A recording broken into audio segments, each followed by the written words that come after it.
It's my extreme and great pleasure to introduce the Glen Murray, the Ontario Minister of Transport. I've got a list of all his accomplishments here, but I think we know enough about his accomplishments. Mayor of Winnipeg, and part of the Ontario government, and even being the CEO of the Canadian Urban Institute, where I got to know Glen and we worked together.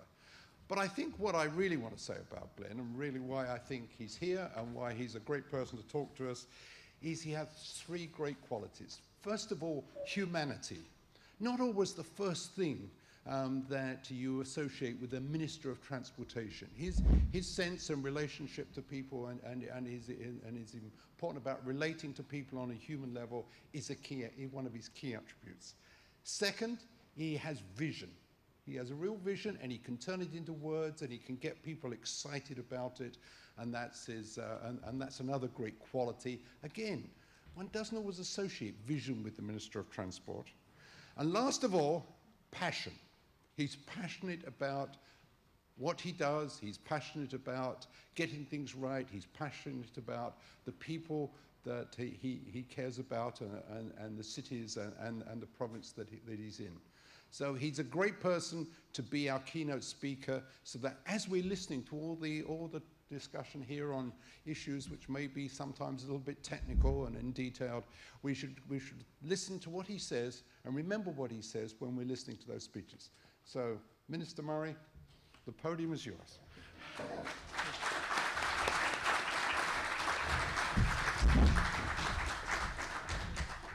Thank you very much, John. It's a little terrifying for me to be up here. I see my entire life in bits and pieces. You know, I can't fabricate, exaggerate. You know, anything I say about Winnipeg, Dave Whitty will correct the record, and anything about my time at FCM chairing the Big City Mayor's Caucus, if I embellish a little too much, there's my friend Brock Carlton there, and Glen Miller from COID. I can even go back further and see many of you who I've worked with for many years. So. Being Irish, it's just going to be really hard. The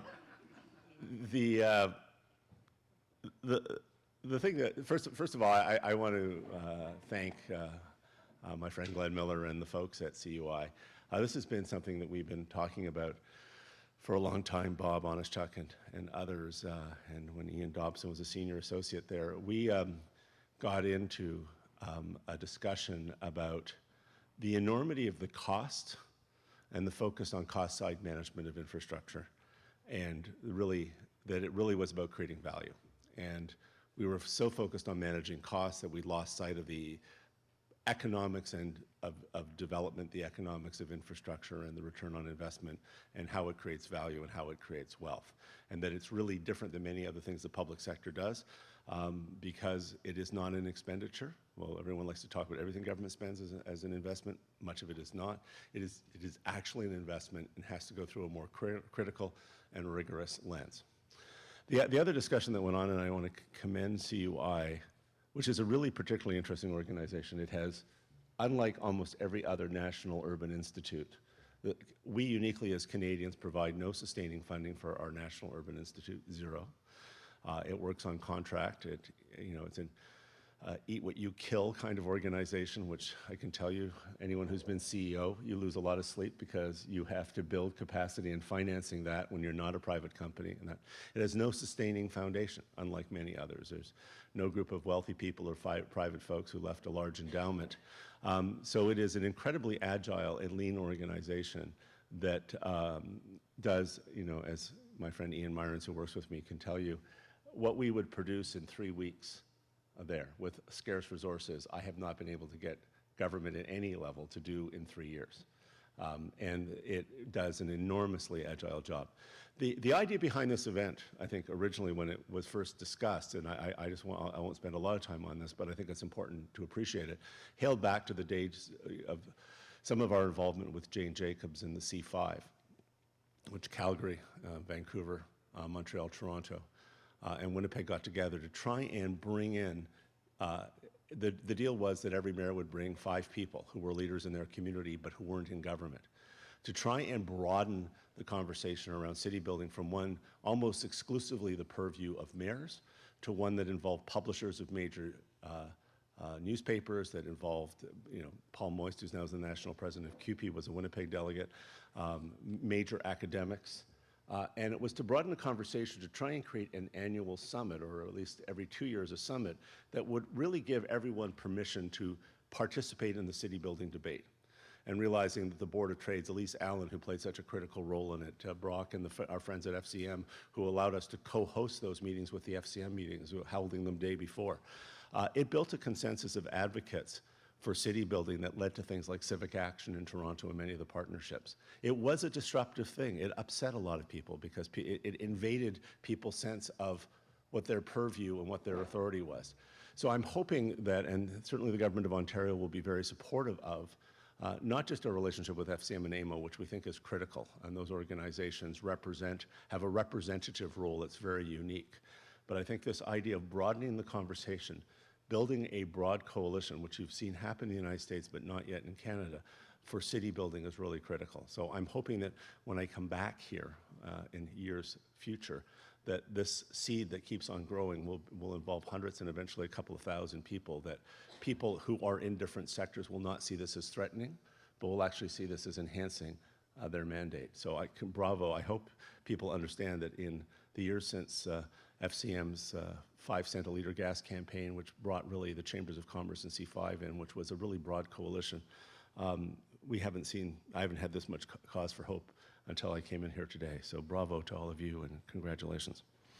So I should get down to what I was wanting to talk about, which is something that we're trying to do. And we joked one day, Terry Cook and I sat down, and as I was exiting CUI, and he said, why are you leaving? Because I said, the only way we're ever going to change anything, if I become the minister and we have to stop lobbying those darn ministers who won't do what we want. So 5 years later, I'm now the minister responsible for the growth plan and for transportation. And I'm not kidding. I mean, we are, thanks to CUI for allowing me to keep Ian Myrons, because we're still doing the same work. And what I want to talk to you today is a little bit about that. It's always stunned me today in an age of so much data and so much knowledge, how little of it gets applied to policy, how little of it gets applied to plans, and how little of it is used in building projects. A matter of fact, if you take an evidence-based approach to evaluating what we'll do, you can put #fail between a lot of the expenditures that we make, because they don't actually, if there are stated objectives to a plan or a project, there is no measurement as to how you know where you are or where you are going. And I know some smart aleck is going to say, Minister, why did you show up in Ottawa and cancel a bridge after a whole evidence-based approach? Because there's conflicting priorities here, and I think you have to be honest about them. We were not satisfied with the work done on that.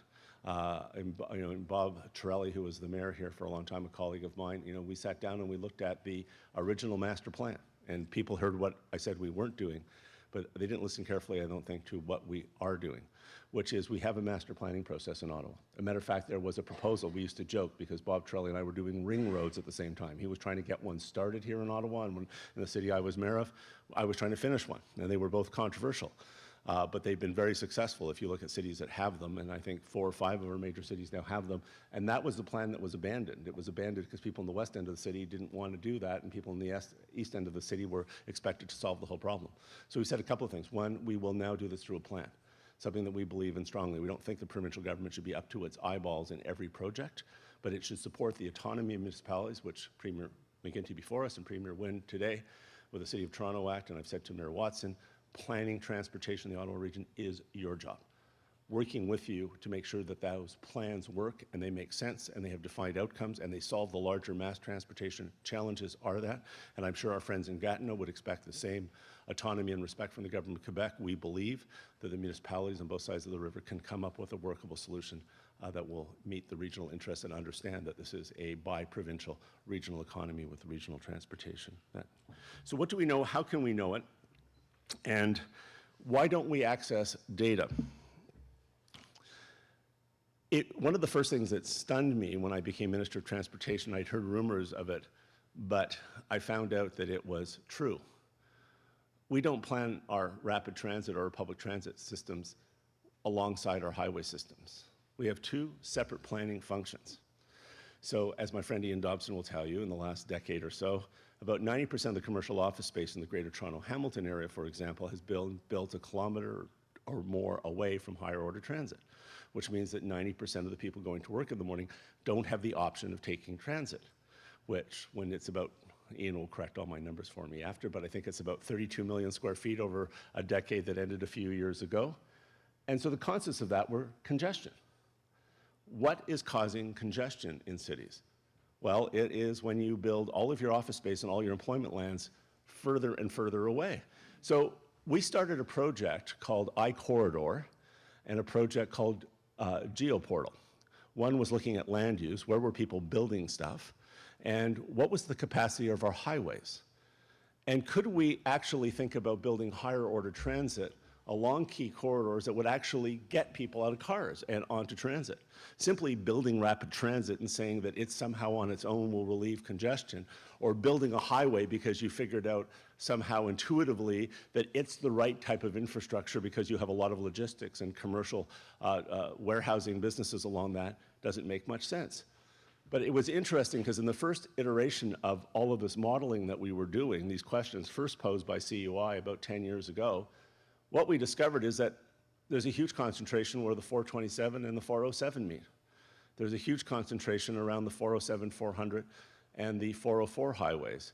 And those highways where we put our largest highway expenditures are where we got our largest clusters of businesses. Some of it dense, some of it low density, and when you look at all of the employment land, both industrial and commercial, what you basically said, where we built subways in Toronto, like the Bloor Line, you see almost none. Where you see the Shepherd Line, you see very little clustering. I have a little game I play with people who want to understand the value of transportation planning. We go up to the top of the CN Tower together, and we stand there in a little cluster, and we look north, and I ask people to find me the subway lines, because you can usually find them. And no one can find the Bloor Line, because it has had almost no impact on the cityscape. And no one can find the University Line, interestingly. It's had almost no impact. There's no clustering. Usually you can see spikiness around subway stations. Everyone can find the Yonge Line because you can see where almost every station is all the way up because someone changed the zoning there to actually allow density. So we started asking ourselves some questions. Why is the 404 Don Valley, for example, I'll use Toronto as an example because we're in Ottawa, we can pick on Toronto. I think it's, almost required, isn't it? So we start asking our question, why is this happening in certain areas and why is it not happening in others? And what's the consequences of it? Well, when you don't plan higher order transit alongside highways, you have highways and cars drive the form of development. If you ignore land use and don't plan your roads and your highways with zoning and with clustering, then you don't get anywhere. What you get is sprawl, and what you get is cost. So what can we know, and what do we need to know? So the first exercise, the first question I asked when I became minister was a question we were trying to solve. It's what I call the dollars in, dollars out solution. It's quite a simple kind of idea. It gets you an incredibly complex answer, but it's a very simple idea. We are now mapping out, and we're going to be doing this across Ontario, but right now we started in the GTHA. How many tax dollars does it spend? Do we spend on every block within the Greater Toronto Hamilton area? And I saw the first iteration of that. It is amazing. Do you know, when you look at the marginal cost of a new house or a new office building, it totally depends on where you put it. One house can require very little infrastructure in some of our suburban subdivisions, and another can. So then we ask the second question, which is for each of these blocks, how many tax dollars come out? Well, what you clearly get is a very colorful map of a region where downtown Hamilton or Port Credit or Credit View or Streetsville or downtown Markham start to look a certain way, and Bramalea and Ajax start to look very different. And what you understand is that some parts of the cities that we're building are actually costing us $5, $8, $9, $10 in cost for every dollar that's coming out in tax revenue. So your question that Glen Miller, actually, and our friends at CUI and John Farrow and others opposed, which is what's sustainable. One of the first things that's sustainable, you cannot afford to build cities where for every tax dollar you get out from property taxes and related development charges and provincial related taxes, if it's costing you 10. And if you've been building cities now for a couple of hundred years and you can't answer that question, then you've got a problem. I remember when Peter Kelly, the mayor of Halifax, made a challenge, and he nearly got shot and sent out to sea at the time, but he said, could we accommodate 30,000 more people in Halifax without building another kilometer of road or pipe? And they actually found out they could. On the waterfront, there was lots of capacity, and given the aging demographics, it was a pretty attractive option because, as the aging in place work that's been done, 2/3 of our seniors, according to the Canadian Urban Institute, live in our suburban communities, and, in those communities where you need a liter of gasoline to get a liter of milk, as they get poorer and their mobility declines, we've got a huge challenge. Again, it comes back to data. That upset the apple cart a lot because it broke down the assumptions that most of our seniors are going to live in communities that really don't offer them the kinds of transportation infrastructure or livability or the qualities of mobility to actually deal with that. So you can just imagine that fundamental change, when you change the input in there, how much that changes planning at the provincial level. The third question we had is what the developers are always on our case about. The development charges are ridiculous and you're hosing us and we can't make any money. Well, I always like that because I always never see any evidence. I mean, it's amazing how the lack of evidence. So we're asking a third question now. Of the value of a property, what percentage of its value is given away in taxes, and is it fair? Are we overtaxing one asset, like a commercial property, and undertaxing another, given what the demands are? Then you get into productive and non-productive land. Farmland produces value. It creates food. An office building creates jobs. It's a place that hosts jobs. Other types of infrastructure, well, they do important, as my friend Jane Jacobs would say, they do important jobs.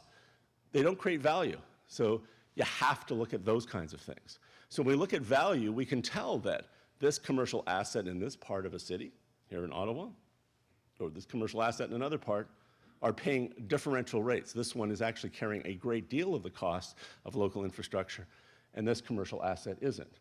I remember before I joined CUI, I was in the private sector with my friend Jamie Watt, and we looked at moving from Wellington and Yonge, almost on top of a subway station, to a commercial greenfield park in Brampton. Our property taxes would have dropped by 2/3, and our cost would have dropped by 2/3. We would transfer the frustration and cost to our employees who would have spent an hour and a half in traffic to get there from where they live, and we would have put incredible demands on infrastructure because we would have needed a lot more of public infrastructure and roads to get our folks to work because most of them had organized their lives to walk to work, which was a pleasant thing, or ride a bike to work. We were now going to go into a high demand case of infrastructure. So the other question we asked, which has been interesting to see the work done in Chicago, was what is the cost of location systemically? Where you locate, and why are we making it inexpensive to live and to work in areas in where there is a huge amount of infrastructure required to support that business, and we reward them for that, but we tax the heck out of employers who live near higher order transit. We almost have an inversion in that. There's also real complexity because our property tax system we've never asked any fundamental questions about. It's two taxes, right? And they're two taxes that do very different things. Part of our property tax is a tax on land, which is probably a reasonable tax. We don't want people to use a lot of land. We want those buildings that have a zero footprint or are denser, higher and better use of land. So taxing land encourages density. And the Americans are looking at this. If you ever have a chance to look at Urban 3, which is a private sector research team, they've done studies in 15 cities. They found the differential now is 800%. If you have mixed-use clusters right now, compared to strip malls and power centers, the revenue from a multi-use building is 8 times what the taxes are out of the lower value. And the other thing they point out, because the taxes on buildings and this rather perverse subsidy that's built into the tax system is relatively low. So relatively high, rather. So if you have a Walmart and you have a large sprawling parking lot, that's not taxed a lot. But if you have a really cheap building that's disposable after 30 years, that's going to be taxed much higher, but much lower than a Bay store in downtown Ottawa, which is a high-value building and has a higher value asset. So we almost have a prejudice in our tax system that rewards sprawl, that makes land less expensive and puts a premium for those people who fill that land with buildings, which is also ironic because that density, when you go back to the dollars in, dollars out, those densities are really what build your surpluses that allow you to have the low density development. Without the high density development paying a premium in taxes, that transfers those surplus taxation properties to do that. So it's this land use, it's taxation. But data is hard to come by. So one of the things that we're going to be doing is open sourcing all of this, which for a government is a very risky kind of thing to do. And we're going to be asking you to dump your data as well into this, and which is going to create some governance challenges between the public sector, the private sector, the not-for-profit sector, and academia. Australia started to do this, and Don Tapscott, who wrote Macroeconomics, makes the point is that if government wants to accelerate innovation, more valuable in dollars is data. Because people can create more value, solve more problems if you give them all the data and all the metrics. And if you open source it and you let the public own it, it actually deals with a lot of other challenges, including NIMBYism. Because it's pretty hard, when you give everyone in a neighborhood what the consequences of different choices are, if you put an LRT line there or a subway there, the uplift in property value is X, Y, and Z, which can be captured through this mechanism to help pay for the project, or the ridership on this line, or the congestion on this highway be X, Y, or Z, and they understand those choices, they tend not to be so not in my backyardish. I think most people are not in my backyardish because they don't trust government and they don't trust the data. We never actually explain what we're doing or granular. We never now, in which we can do and model online, all kinds of choices that lay out the data, lay out the projects, and treat people who are highly educated, informed citizens as something more sophisticated than a consumer or a taxpayer, and make participation easily. I mean, it's amazing to see what's happening at the University of Ottawa or Ryerson or many of our universities or Waterloo, where we now basically have online urban labs where people can get apps and interactively participate. If you go to my website as an MPP, you'll see something there called Soapbox. Soapbox is an app developed by students at Ryerson University that aggregates all of my constituents into conversations with myself, the city councilors, the school trustees, and the MPP. And there's a plan of every development of our entire constituencies that we share together and everything that's happening, and it allows people to participate in conversations on development, on transportation, on food, on social policy. It allows them to access, and it aggregates everything by symbols and words and creates well-organized conversations. This is almost beyond the ballot box democracy. It is using data in a way that enhances citizenship participation, so that citizens can be much more active in public policy without having to leave their home between elections in ways that they never have been before. And it creates a higher level of I think, of democracy and accountability in a real way without it sort of being a laborious kind of tell everyone everything you're doing, invite them into a conversation to help them create what it is you're doing together. It's also led to a lot more strength in local decision making, which when you come to apply infrastructure or a building to a community, you're not in fights where people feel they have to fight to the OMB and have something imposed on them. They're in the process, the creative process of developing and designing the ideas of what's going on in their neighborhood. But there's a couple of things that I do want to talk about data. One of the things that we're discovering through this is that we always talk about mobility relative to connectivity. And what we're really discovering is that there's a much more important part to mobility, which is proximity. And there's some great work that was done in Atlanta, which you've heard me reference before. But the idea in Atlanta, this will sound familiar for those of you who live in large cities, certainly if you lived in Toronto. Atlanta set out to solve its transportation and congestion problems. It proposed a 25-year solution that was going to cost $50 billion. I don't know why master transportation plans always cost $50 billion. I think there's an entire cult of accountants out there that sort of just say, okay, we're just going to tell them it's $50 billion because we really don't know and we'll work back from that. But what they found out in Atlanta was that they would end up with 30% worse congestion. And it was the data that got to that conclusion that came to a stunning realization. To keep it the same, they would have to add another $24 billion in infrastructure and highways and transit and subway investments just to stay the same. Well, you couldn't convince anyone that spending $74 billion to make something not better or $50 billion to allow it to be 30% worse was unacceptable, and the status quo was complete gridlock. I would suggest to you that in Canada we're pretty much at those same set of choices.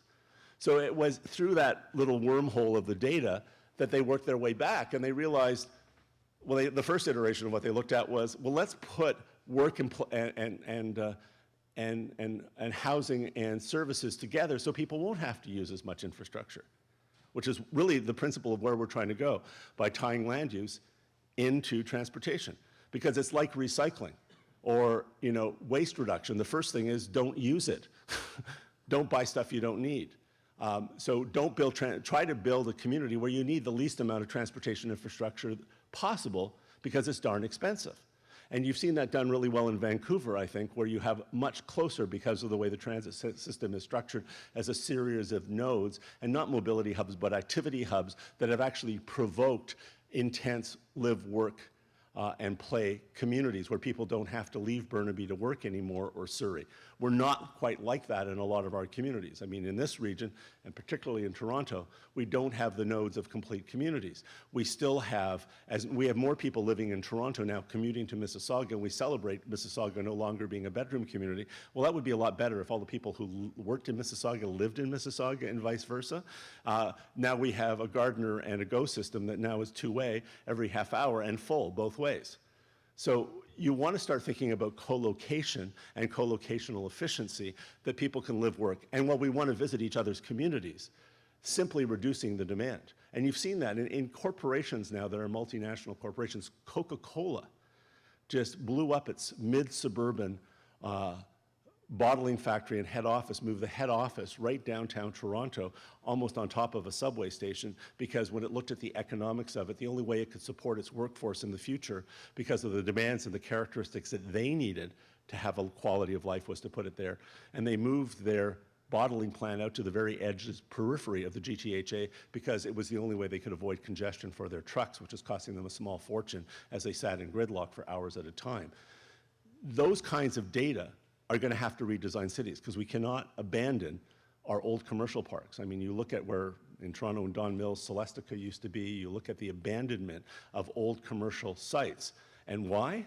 Because it's something the British talked about, which is the other idea that goes along with mobility, being proximity and connectivity together, which is the relationship between economic capacity and transportation capacity, which also erodes your tax base. And this is the other thing that we are discovering brutally.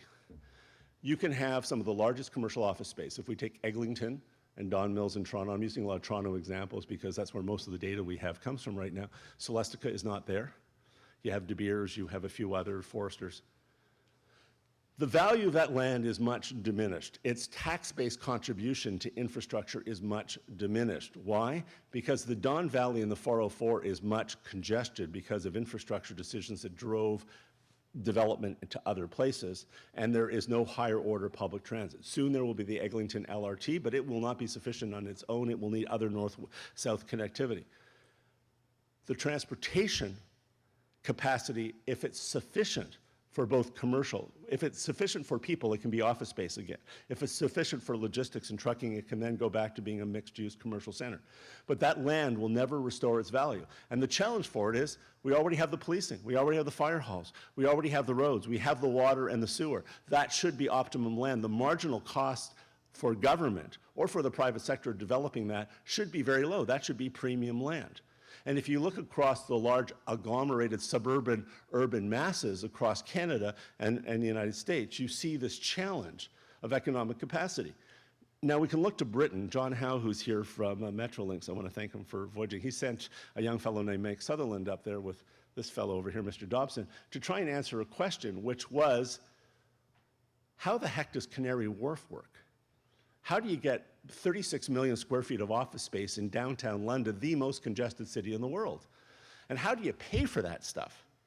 And the Jubilee Line story came back, which was literally, if you take the old surface LRT and you put it into a subway, you can actually get the private sector to write some checks. But what you actually do is create the economic capacity that allowed places like Dogs Island and Canary Wharf to go from 4 million square feet of office space to 36 million square feet of office space. And if you have the data, and if you share it publicly, and you invite the private sector in, and you have a transparent process, and you understand how you create value and provoke value creation and monetize that into public sector and private sector aligned investments, you can actually add 36 million square feet of office space to a large commercial downtown without much cost, without any net cost to anyone, because the return on investment is so great to both the public and private sector in a strengthened tax base and in a higher return on value, higher rents, greater quality, greater outcomes, and a more dynamic economy.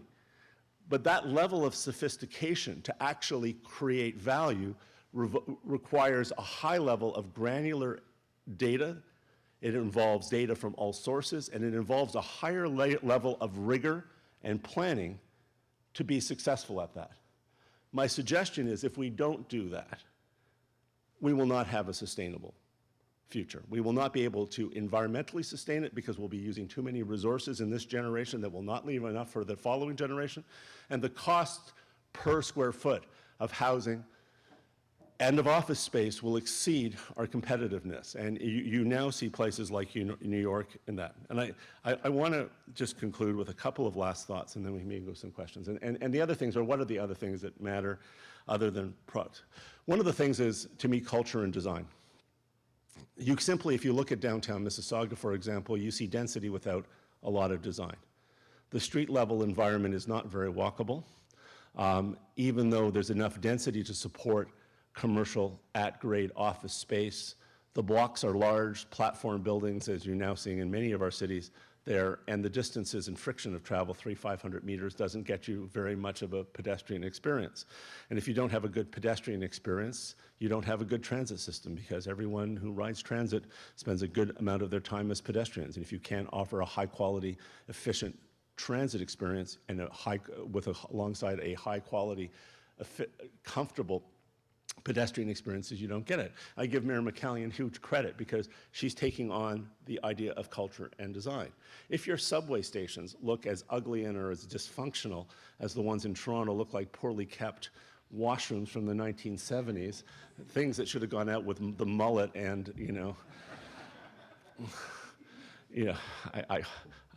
I think of all of the horrible things that I experienced. I want to hear Muskrat Love. I mean, all the things, music that should have been shot dead along with. But the quality of design of functionality is about creating value. Like it always amazes me when I go to a GO station. I can't buy a coffee or newspaper or an umbrella when it's pouring rain. I mean, if we don't actually create complete activities and communities, you cannot create the amenities that people need. You've got to give people choices. You've got to democratize space, and you've got a zone to create value. Once you get into that dynamic, then you can figure out who's going to make the money. Then you can say to the private sector, we're going to actually build subway stations and LRT stations and other pieces of public infrastructure on a concession basis, because we know we'll walk off that subway or that LRT, or as Chile has done with airports, into a dynamic commercial, cultural environment of high design and high value, where people's needs, wants, and hopes can be imagined, and they can have a comfortable, lovely experience, rather than a narrow platform up against some aging tile into some leaky building with an elevator or an escalator that doesn't work, and creeps you out after 10 o'clock at night. You really don't want to be hanging around there. Because that also creates cost. And we've got to sort out, to me, private and public partnerships have to move beyond a conversation about whose capital you use and into who can create the greatest value and the greatest quality of place. Because a subway and an LRT can create the value that allows the private sector to build things at a scale of quality and quantity that would never otherwise build. And that scale of quantity and quality can allow for public infrastructure to be built at a scale of design and beauty and aesthetics, and bringing culture and design into it in that sense of urban vibe in a way that could never happen if it was a singular public sector exercise. And if you look at some of the subway stations we're building in Ontario right now, one of the challenges is they get smaller and uglier as time goes on and budgets get smaller, rather than looking at the private sector, if they were building them, for example, that would probably make them larger, build more buildings on it, which what we want is we then get that proximity, because the private sector is then incentive to bring all the partnerships together. So dollars in, dollars out, reliable data, shifting from solving government's financial problems from cost-side management solutions to working to create value together and monetize it, And really moving, understanding that our economy, as you've heard me talk about many times, has moved from an economy where value was created by production in the last economy, the last century, to innovation. And innovation requires risk and new partnerships and new collaborations, because the innovation economy, unlike the production economy, is very much focused in creating value. So we're trying to do this in a very, very big way, and we need your help. I'm now sitting in this seat. I was one of you for most of my life. And while we are pushing very hard and we are pulling this process through, I need all of you to push it. The only way we are actually going to be able to build these brilliant dynamic cities is if the private sector, not-for-profit sector, is pushing government to open up data, pushing government to give opportunities for the not-for-profit and private sector to play these critical roles in policy and execution and development, to actually make transparent and contribute the value and data that you have to that end. And in conclusion, I would like to announce today, in recognition of one organization and one individual, that we want this open source data and this data and mapping to be central. We also want to recognize the tremendous leadership of CUI over a quarter of a century right now.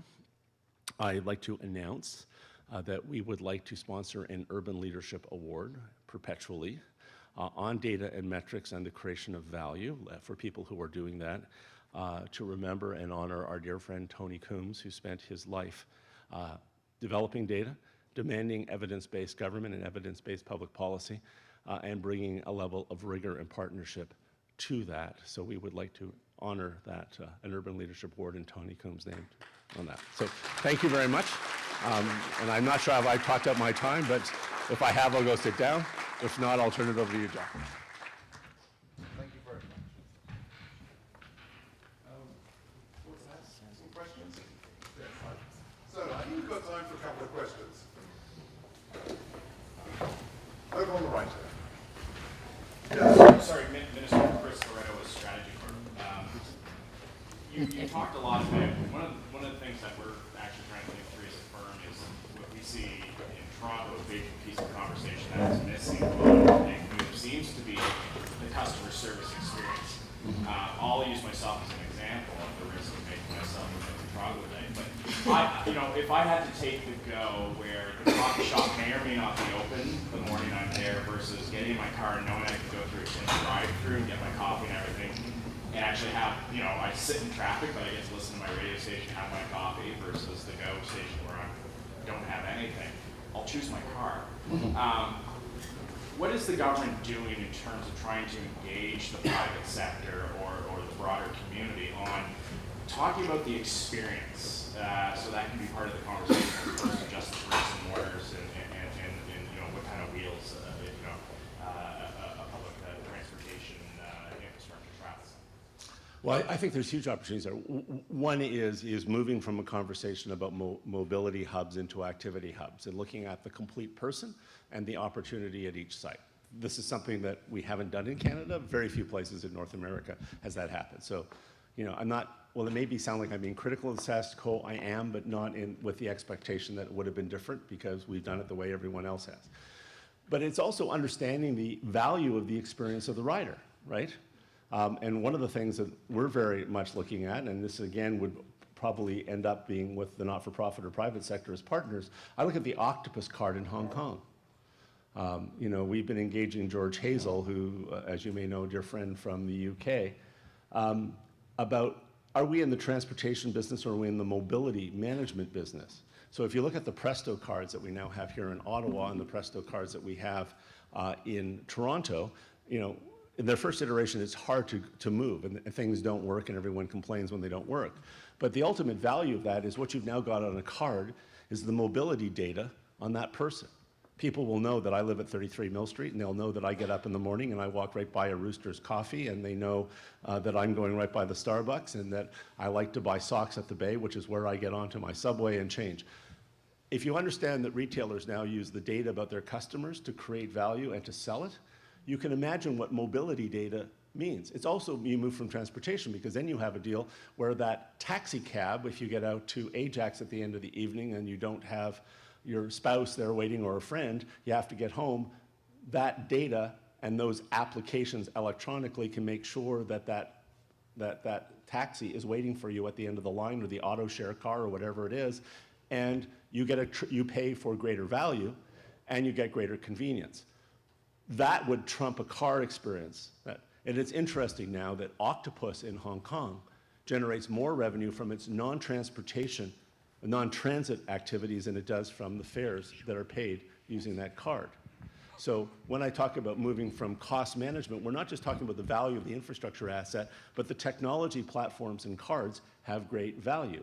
So, we're really looking forward to a conversation, because do we want it to be in the detail, grinding up, setting up that kind of thing, or do we want to understand the value to the public that the public has created through something like a Presto card, and has value to a private sector partner that allows us to enhance the experience rather than increasing the cost of transit, because on that card they have so much more value and convenience because the data that we have, and that can be the way they pay for coffee, that can be, and they can probably get incented to get a discount on underwear at the Bay, or 25% off their coffee at Roosters, by moving to greater value creation and not just cost side management. So this innovation shift is on technology platforms, on fare systems, and on infrastructure. You can imagine the challenge I have in dealing with the public sector to try and engage them in accepting the higher level of risk that comes with innovation-based infrastructure, technology, and public policy in an age when we have a cult of accountability, where bureaucrats, as they're often called, sadly, are expected to give low-risk formulaic responses to politicians to solve that. So the only way that we can ever manage the risk required for innovation is if you're full partners in it. Because without some collaborative governance model and some sharing of risk, and understanding that much of the value for this isn't going to come to government, but it'll come from the private and not-for-profit sectors, the governance challenge in how you manage change, to get that better experience that you're talking about, and the conveniences you're talking about, means really rethinking the governance model and the structure, and moving from cost side to value creation. If you're doing cost side, you want the simplest, you want the track, you want the go station, and nothing else, because that's on the cost side management thing, that's your solution. I think people expect more now, which has made even the ability to make those decisions and manage that risk to get the change tough. Thank you. I'm told we've got time for just one more question. The man at the back's got a microphone. Thank you. Good morning, Minister. My name is Brent Gilmore, the Executive Director of Quest. Two very quick questions. One question is, how do you envision the role of energy in terms of the data that you're starting to analyze now might become forward in some of the infrastructure investment decisions? One. And the second part of that question is, how do you envision sharing this data so that municipalities will be able to actually act on it as they go forward with time, recognizing right now it's being used to help with the Ontario Growth Secretariat activities? Thank you. I can answer that question really simply. He's not being very forthcoming, because Brent and I work together at CUI. He's part of the CUI.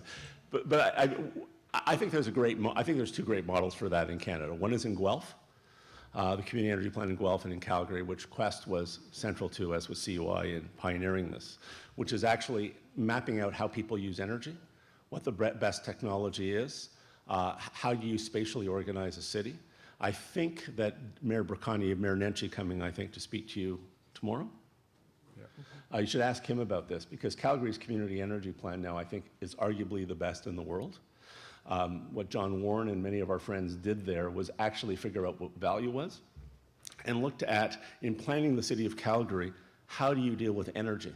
And the first recommendation of their energy strategy was to redirect 30,000 hectares of development back into the city core. The second recommendation was on intensification and design of space and spatial organization. And I think the third led to spatially organizing energy between blocks so you could have thermal transfer, and looked at conservation and thermal energy, which we haven't yet looked at in Ontario, which we're now starting formally, as you know, the Premier announced community energy in Ontario in a very comprehensive way for the first time. We've done a number of pilot projects. Mayor Farbridge in Guelph is one of the leaders on this, and what Guelph has done is really remarkable. I think, and it gets, the Royal Bank is doing some amazing work in this area with their Blue Water program. In Guelph, the combination of water and energy planning led to allowing them to get twice as much capacity out of their existing water treatment plant and not avoiding $70 million to build a second community treatment plant, which for a community the size of Guelph is remarkable. But Calgary is actually, I think they estimated in one article I read, about $32 billion in infrastructure savings and costs over 25 years. So that's when you look at operating things that didn't have to get built and the cost of the energy that doesn't have to get used and those kinds of things that happened. So your organization, Brent, is one of the best at this. But I would go to Calgary's website and look up their community energy plan, because I think it takes everything that I've been talking about today about value, about data, about evidence, driving to outcome, and applies it to energy. I think I have to go now. So thank you very much. God bless. Keep you all safe. Thanks.